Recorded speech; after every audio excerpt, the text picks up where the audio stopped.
Olá pessoal, tudo bem? Meu nome é Paulo Roberto Hoffmann. Estou aqui para falar de um artigo submetido ao seminário de vocês, cujo título é Influência dos parâmetros de usinagem na rugosidade superficial e no perfil de dureza de um aço inoxidável austenítico, AISI 316L, submetido ao processo de torneamento. Inicialmente eu gostaria de comentar por que a gente utilizou o aço inoxidável nesses testes, tá? Em função da sua crescente demanda mundial, o aço inoxidável é um dos materiais que está tendo uma maior demanda mundial, em substituição a materiais agredidos por agentes corrosivos, tá? Então, tanto na linha industrial, na linha alimentícia, quanto na linha offshore, esse aço inoxidável ele vem sofrendo uma crescente demanda mundial.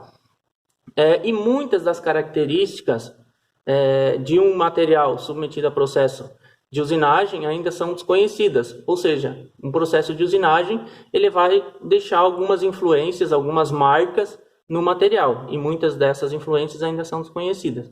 Então, nesse trabalho, a gente quis analisar a influência da velocidade de corte, a influência da variação do avanço e também o raio de ponta da ferramenta. A gente manteve constante a profundidade de corte em todos os testes e também não utilizou nenhum tipo de fluido lubrifrigerante, tá? Tendo assim uma usinagem ecologicamente amigável. A gente pôde observar que em relação à rugosidade superficial, os parâmetros eles tiveram comportamentos diferentes.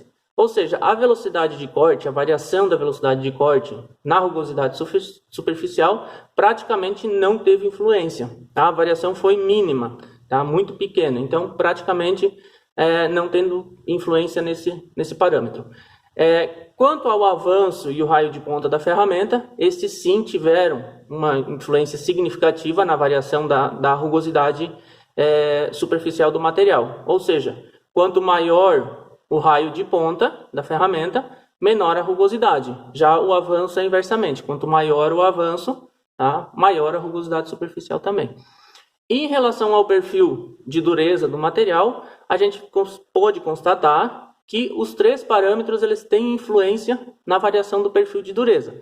Ou seja, uma velocidade de corte menor, quanto menor a velocidade de corte que a gente utiliza, a dureza superficial ela sofre um aumento em uma profundidade maior. Tá? Então, diminuindo a velocidade de corte, a dureza superficial ela vai ter um aumento em uma maior profundidade.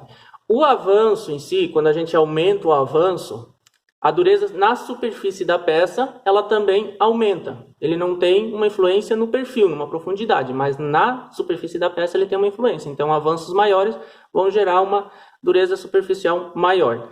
E quanto ao raio da ferramenta, quanto maior o raio da ferramenta, maior será a profundidade afetada pela dureza. Ou seja, vai aumentar a dureza numa profundidade maior. Diminuindo o raio da ferramenta, a dureza afetada não chega a uma profundidade tão grande. Tá? Então, a princípio, esses foram os resultados que a gente obteve com esses testes, com esses ensaios. Gostaria de agradecer a participação e a oportunidade de estar participando do seminário de vocês. Muito obrigado.